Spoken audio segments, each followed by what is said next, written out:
Irmãos, irmãs, formulamos a todos nossos cumprimentos fraternos, desejando votos de muita paz, rogando a Jesus que derrame sobre nós as suas bênçãos, trazendo-nos o equilíbrio que precisamos, a harmonia que desejamos, a paz que tanto buscamos em nossas vidas.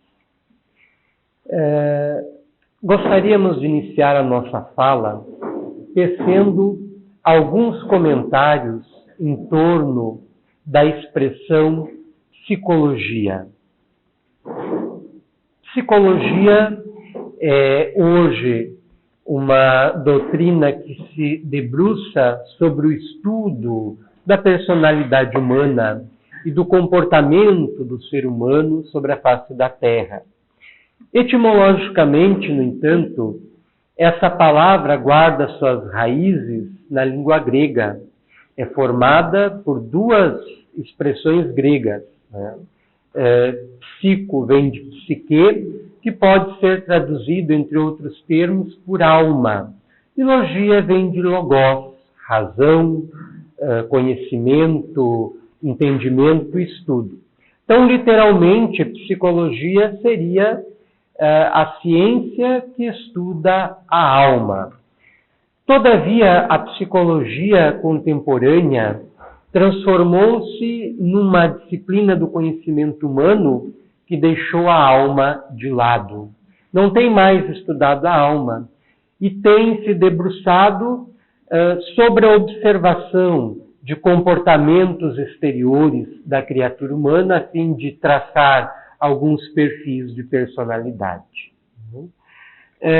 No século XX, destacou-se um pensador e místico chamado Pedro Ouspensky, e que disse, certa feita, em uma conferência, que fizera um grupo reduzido de pessoas que há dois tipos de psicologia.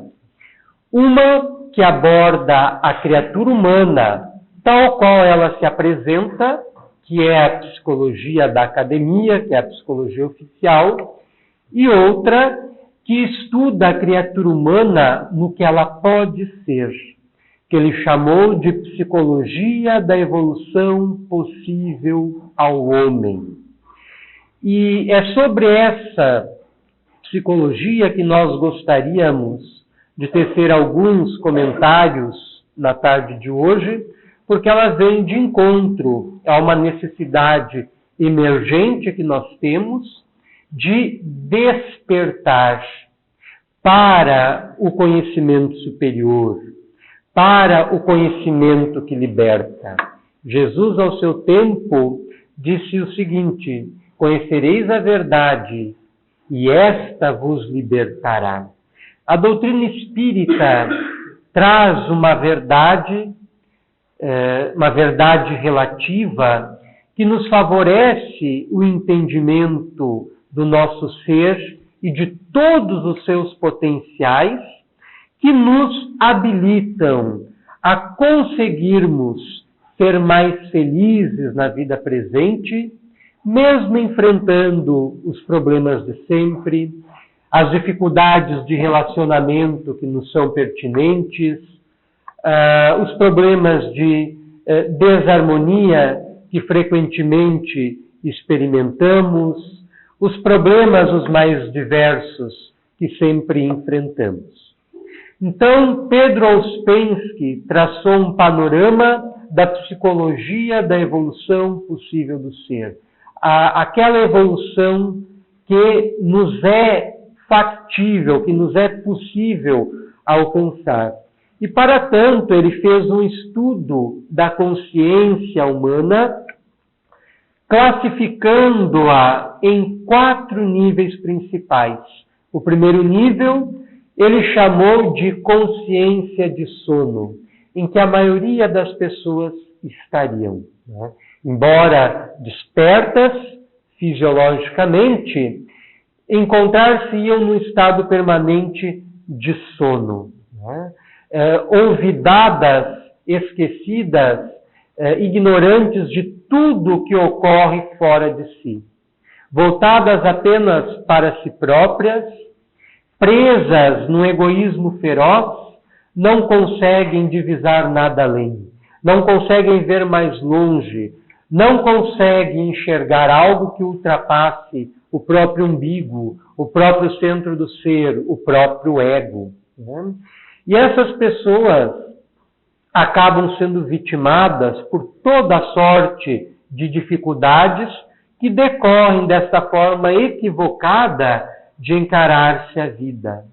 São Gregório Nazianzeno disse há muitos séculos que o maior obstáculo à felicidade do ser humano é o seu egoísmo. Os espíritos que atuaram no processo da codificação espírita o repetem, que o egoísmo, aliado também ao orgulho, são as duas maiores chagas, feridas, problemas da humanidade. E a nossa felicidade é tão diminuta, é tão pequena na atualidade terrena, porque o nosso orgulho, o nosso egoísmo ainda são muito grandes. E porque nós dormimos. Nós estamos num estado de sono em que não nos damos conta da realidade pujante, rica, belíssima, da qual fazemos parte. O segundo estado de consciência seria o estado de vigília, no qual, mesmo estando acordado, a nossa consciência, o nosso entendimento das coisas se estende além da consciência de sono, mas ainda de forma muito limitada. E conseguimos enxergar um pouco além do nosso eu, né? Endereçamos a nossa atenção para o círculo dos nossos familiares, dos nossos afetos, dos nossos entes queridos, mas não conseguimos estender a mesma atenção para as demais pessoas. Né?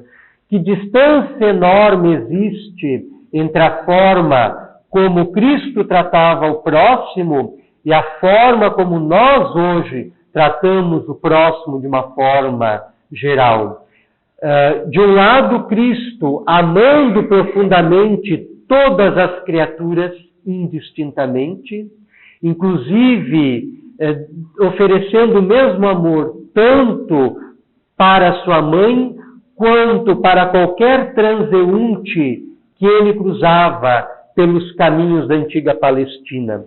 Tanto que certa feita ele encontrava-se em atendimento, ministrando a palavra consoladora, curando os enfermos, solucionando os dramas dos aflitos, e a multidão se apinhava em seu entorno, na casa que o humilde pescador que se transformara num dos seus principais discípulos, Pedro, lhe cedera como ministério, ponto para o seu ministério.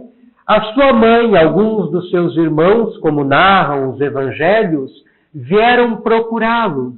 E Jesus, ao ter o seu entendimento interrompido pelos apóstolos que o avisavam que os seus familiares se encontravam à porta, lhes responde da seguinte forma: quem é minha mãe, quem são meus irmãos? Ele, ao fazer esta afirmação, não está depreciando a mãe, os seus irmãos, os seus familiares consanguíneos, mas está alargando o círculo do seu amor além do âmbito da família consanguínea, para além. Está rompendo, está transcendendo esses limites e estendendo o amor indistintamente a todos, coisa que nós não conseguimos fazer. Ainda, passado mais de 2 milênios da sua mensagem, da sua pregação na Terra, e nós ainda encontramos-nos distanciados dela. Né? Temos Cristo em nossos estudos, temos Cristo em nossas preces e orações, temos Cristo em nossas prédicas, mas muitas vezes não temos Cristo em nossa vida.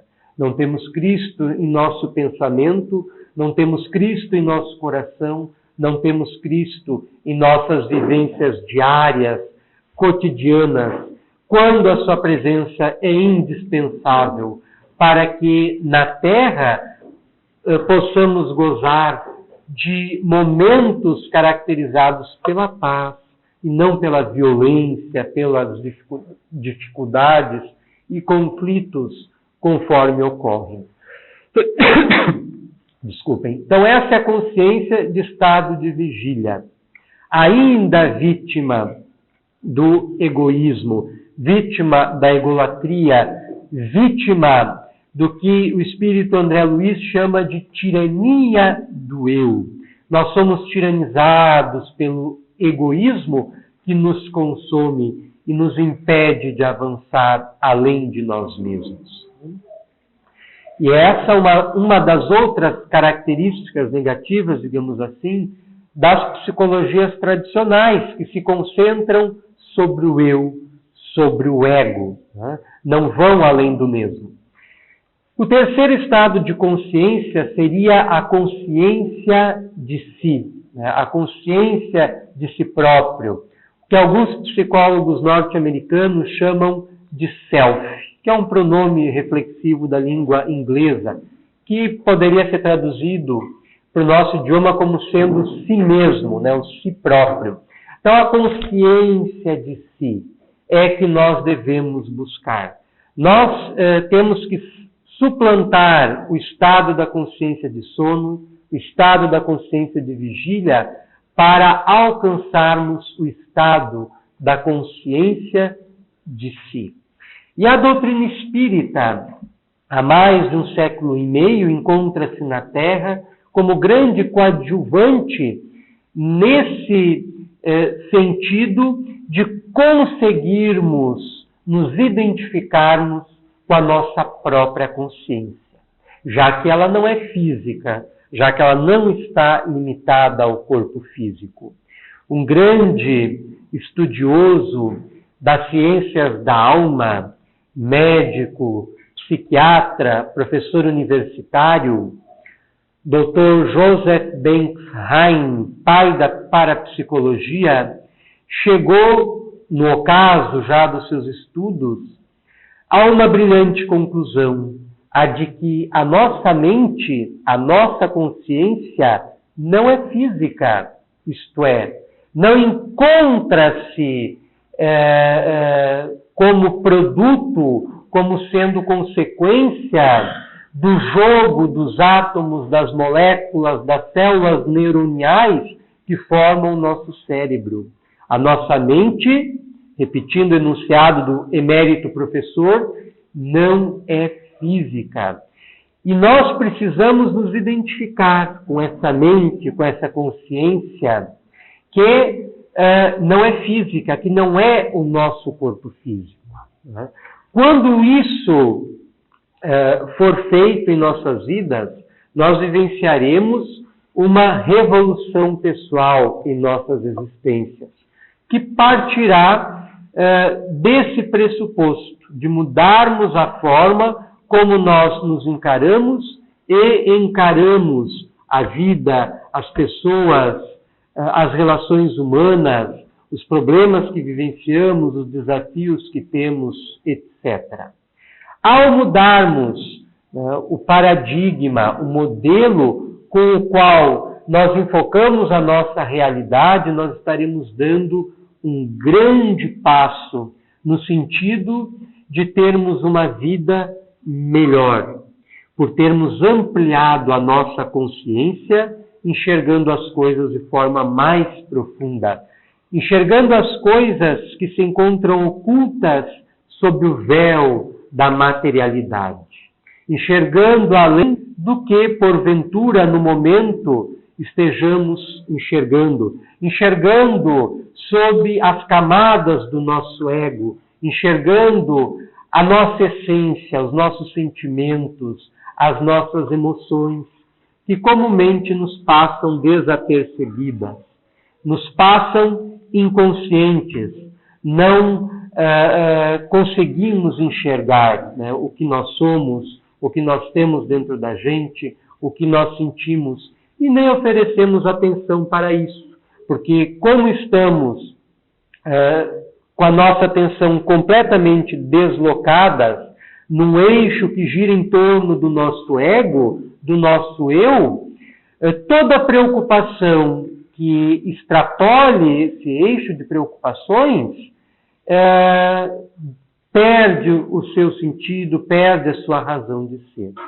Então, ao passo que modificarmos a nossa forma de encarar a realidade, seguindo o conselho dado por Kardec no livro Evangelho segundo o Espiritismo, de encararmos a vida a partir dos pressupostos espíritas, nós conseguiremos dar os passos decisivos no sentido da nossa conquista íntima, no sentido do encontro interior conosco mesmo, no sentido de alcançarmos esse novo estágio de consciência de que fala Ouspensky, consciência de si, e que tiveram estado de consciência que ostentaram pessoas como Mahatma Gandhi, Madre Teresa de Calcutá, São Francisco de Assis, Santo Agostinho, Albert Einstein, Albert Schweitzer e tantos outros nomes que se consagraram nas diversas áreas da realização humana em que se destacaram, né? Seja no campo do pensamento, do sentimento, da caridade, da ciência, etc. Porque se identificaram com a profundidade de si próprios. Às vezes, quando estamos à beira de um precipício, de um abismo, nós sentimos medos. Sentimos medo. Quando nos avizinhamos da profundidade do nosso ser, nós também temos medo. E às vezes não avançamos, né?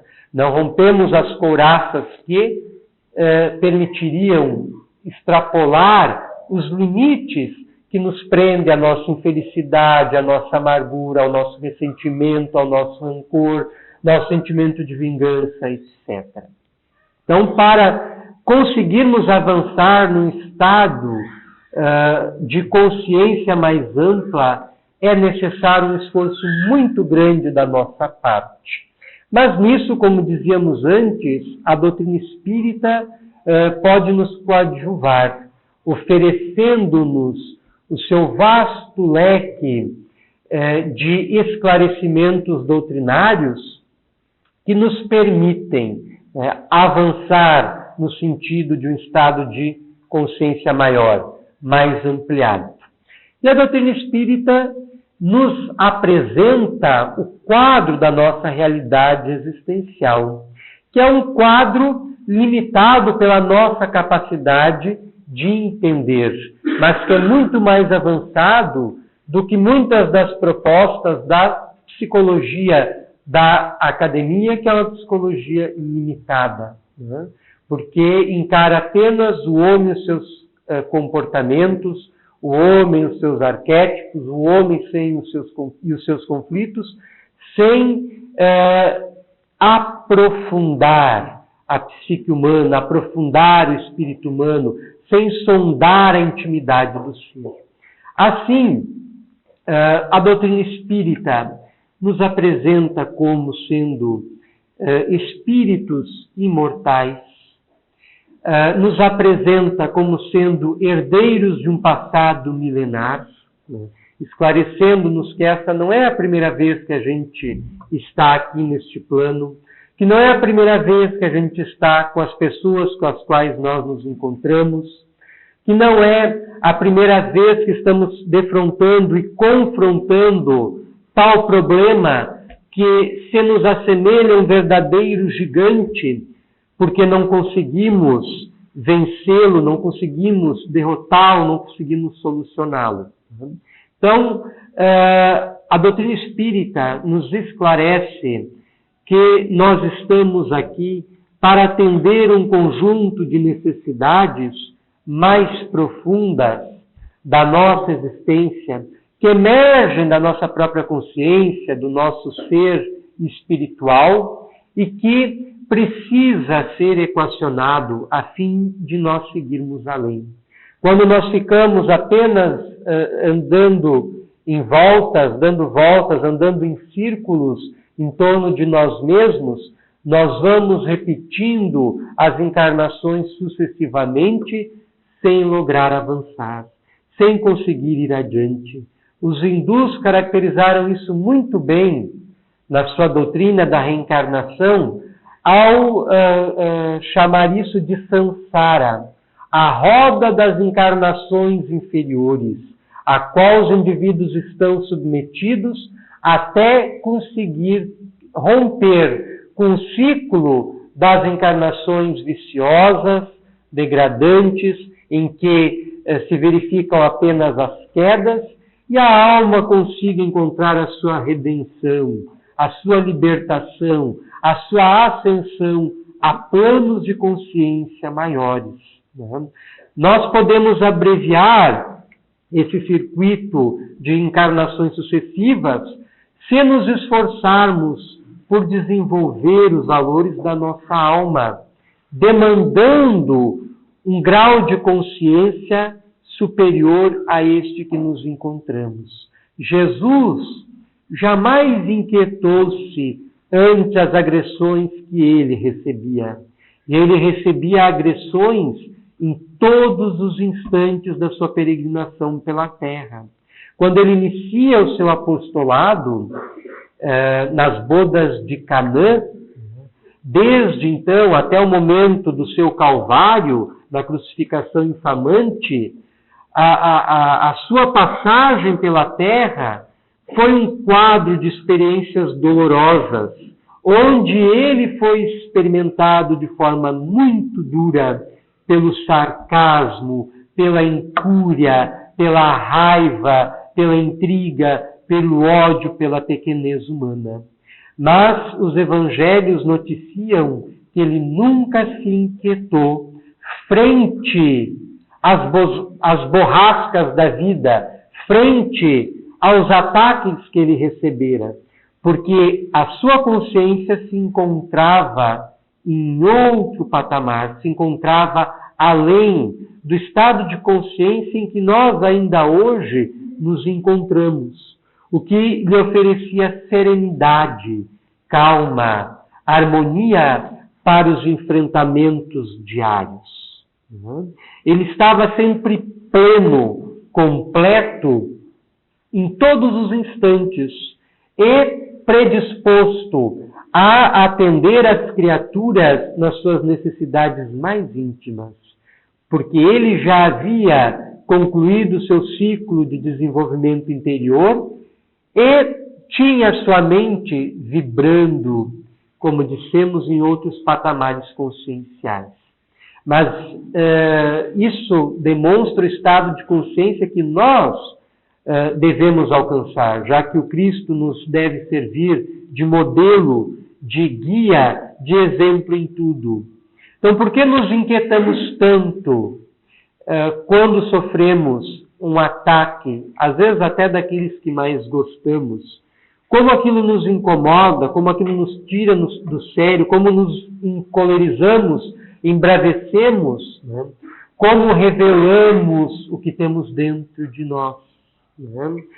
Se não fôssemos coléricos, se não fôssemos raivosos, quando sofremos uma arremetida exterior, quando alguém nos incomoda, aquela raiva não se manifestaria se ela não existisse dentro de nós.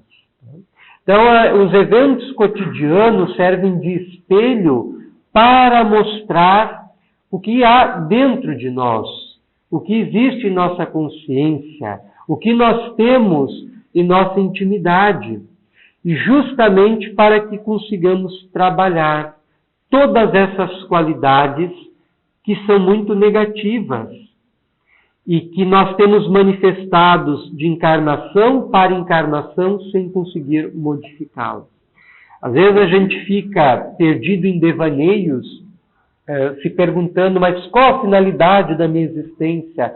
O porquê de estar na Terra, passando pelo que estou passando, e não se dá conta que às vezes a gente encarnou para resolver, equacionar um problema interior de raiva, por exemplo, de agressividade, de angústia, de timidez. Às vezes a gente veio simplesmente para conseguir resolver aquele drama que já nos acompanha em muitas vidas, em muitas encarnações, dos quais não conseguimos nos libertar, não conseguimos nos afastar.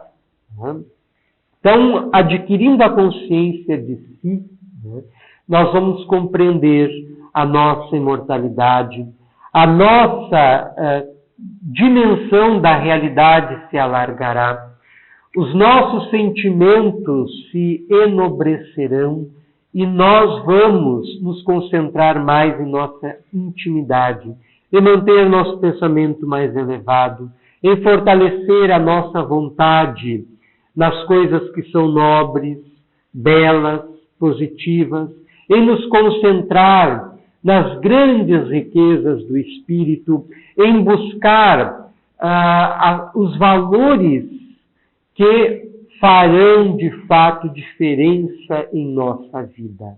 Né?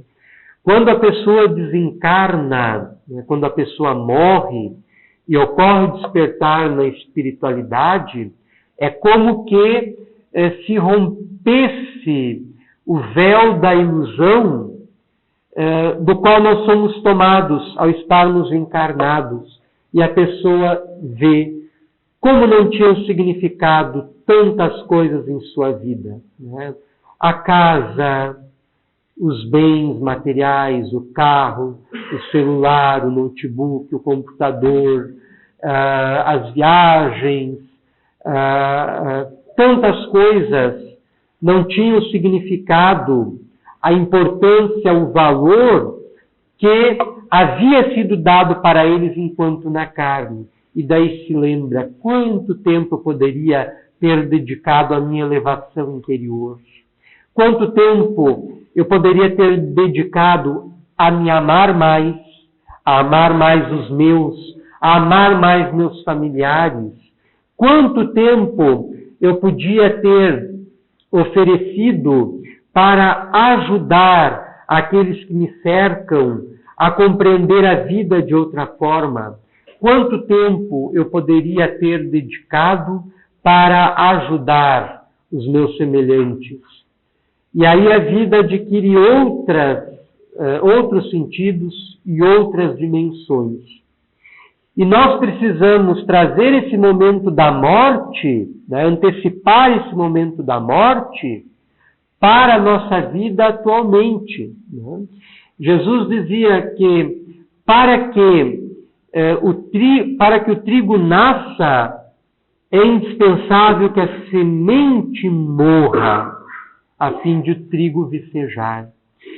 E essas palavras do Cristo, elas encerram um símbolo para a nossa morte, para a morte do nosso eu, do nosso ego, do nosso egoísmo, e o nosso renascimento nessa vida mesmo, para uma forma de compreensão mais ampla da vida.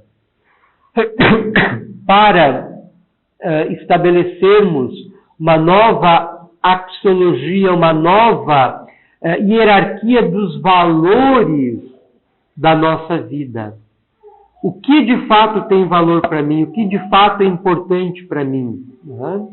E tudo isso gravita em torno do grau de consciência em que eu me situo. Então, se eu consigo avançar da consciência de vigília para a consciência de si, eu vivencio, como dissemos antes, uma verdadeira revolução pessoal e consigo reorganizar toda a minha existência, subordinando-a aos interesses maiores da vida, né? Aos interesses da alma, aos interesses do ser. O quarto e último estado de consciência proposto por Ouspensky seria a consciência objetiva. que seria um grau de consciência onde o Cristo encontrava-se e encontra-se. Um grau de consciência que nós não temos palavras para definir, para explicar, porque o indivíduo que alcança, que atinge esse grau de desenvolvimento, ele atingiu a plenitude, ele atingiu a perfeição relativa que nos é factível, que nos é possível alcançar. Enquanto as psicologias do ego não avançam, uma nova força vem surgindo no âmbito da psicologia, que é a psicologia transpessoal. O prefixo trans significa além. É aquela psicologia que vai além do ego, que vai além da pessoa, da psicologia tradicional, e vai de encontro à consciência do ser, vai de encontro às profundezas da alma, vai de encontro ao inconsciente da criatura, que é o repositório de todas as suas experiências espirituais, do presente, do passado e, quiçá, do futuro.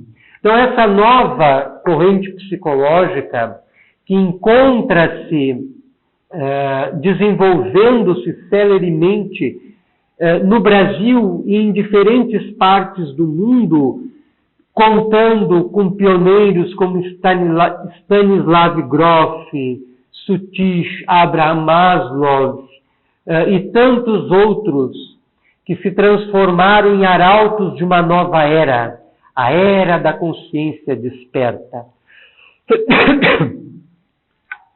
O apóstolo Paulo, na carta que ele endereça aos Efésios, no capítulo 5, no versículo 14, se expressa da seguinte forma: desperta, ó tu que dormes, levanta-te dentre os mortos e o Cristo te esclarecerá, o Cristo te iluminará, o Cristo te renovará.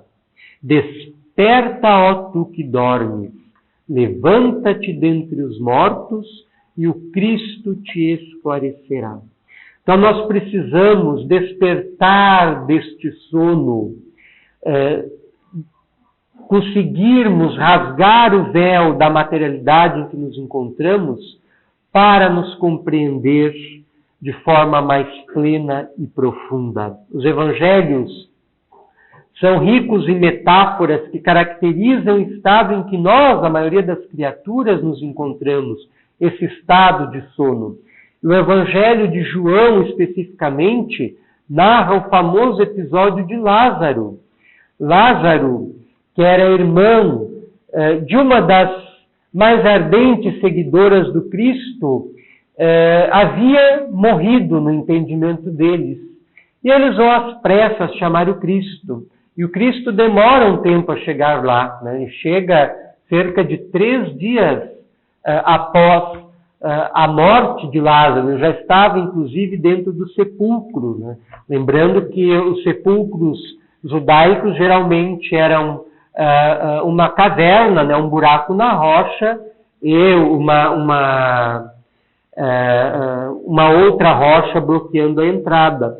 E quando disseram para o Cristo que Lázaro estava morto, o Cristo corrigiu-os. Não, Lázaro não está morto. Lázaro dorme. Né? É claro que ele se encontrava num estado cataléptico, porque se ele tivesse morrido de fato, o Cristo não teria podido trazê-lo à vida novamente. Mas nós não queremos entrar no mérito dessa questão. Nós queremos aproveitar o símbolo que encerra essa narrativa de Lázaro. Né? Jesus esclarece: Lázaro dorme. Né? E nós nos encontramos na mesma condição de Lázaro. Estamos dormindo. E urge, é indispensável despertarmos para as realidades vibrantes da vida maior.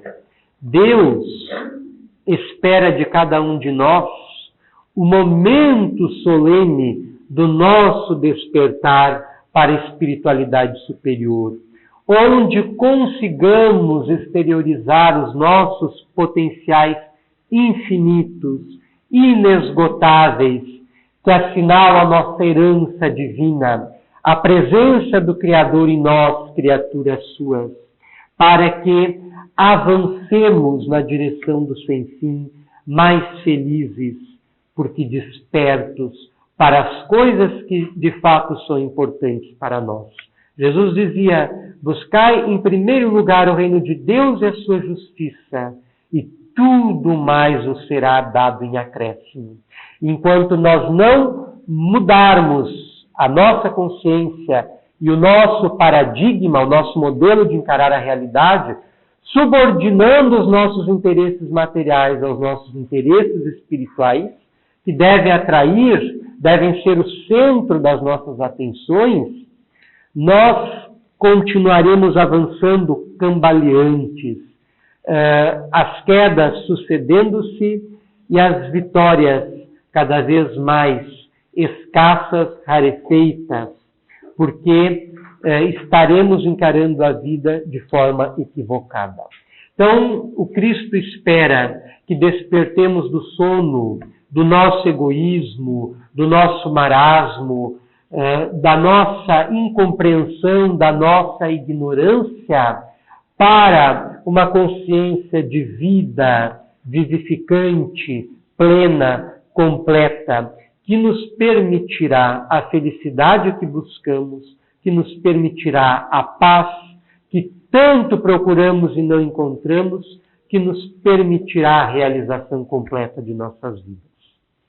Que Jesus possa manter-nos envolvidos no clima das suas bênçãos, favorecendo o nosso equilíbrio, a nossa harmonia interior, a nossa paz, o nosso autoencontro, a fim de entrarmos agora no segundo momento dos nossos trabalhos, em que vamos exercitar um pouco esse trabalho interior de autodespertamento inadiável, porque é quando nos entregaremos à oração e à irradiação dos potenciais da nossa alma. E quando nós oramos, naturalmente nós abandonamos o grau de consciência em que estagiamos para alargá-lo, além do comum. Se acoplássemos alguns eletrodos em nossa cabeça, em nosso corpo, principalmente em nossa cabeça, e a um aparelho que mede as ondas cerebrais, né? Um eletroencefalógrafo, nós identificaríamos uma significativa mudança nas linhas do aparelho quando oramos, porque as nossas ondas mentais, elas passam a oscilar num padrão de vibração muito mais intenso, muito mais forte, muito mais poderoso. E esse novo estado de consciência é que enseja verdadeiros milagres interiores, curas físicas, né? Enfermidades que são solucionadas, conflitos que são resolvidos, dramas de longa data que são equacionados, angústias que são abrandadas, sofrimentos que são diminuídos, porque ampliando esse estado de consciência, os mentores da espiritualidade, os anjos guardiões se acercam de nós e têm como trabalhar de forma mais incisiva e meticulosa na paisagem de nossa alma e nosso painel mental, realizando ali verdadeiras operações cirúrgicas, nas quais são extirpadas muitas negatividades, muitas nuvens de negatividades, energias ruins que circulam em nosso entorno e que estão nos prejudicando. Então, esse segundo momento dos nossos trabalhos, ele é a culminância da nossa atividade, em que, desde o momento que aqui chegamos, nós já iniciamos um processo de reengenharia interior. na qual, na companhia dos nossos mentores, na companhia dos bons espíritos, nós vamos nos trabalhando, né, através dos comentários iniciais que são feitos, da oração primeira que é realizada, da palestra, e esse é o momento culminante, em que nós estamos mais abertos e mais receptivos para o contato com a espiritualidade maior.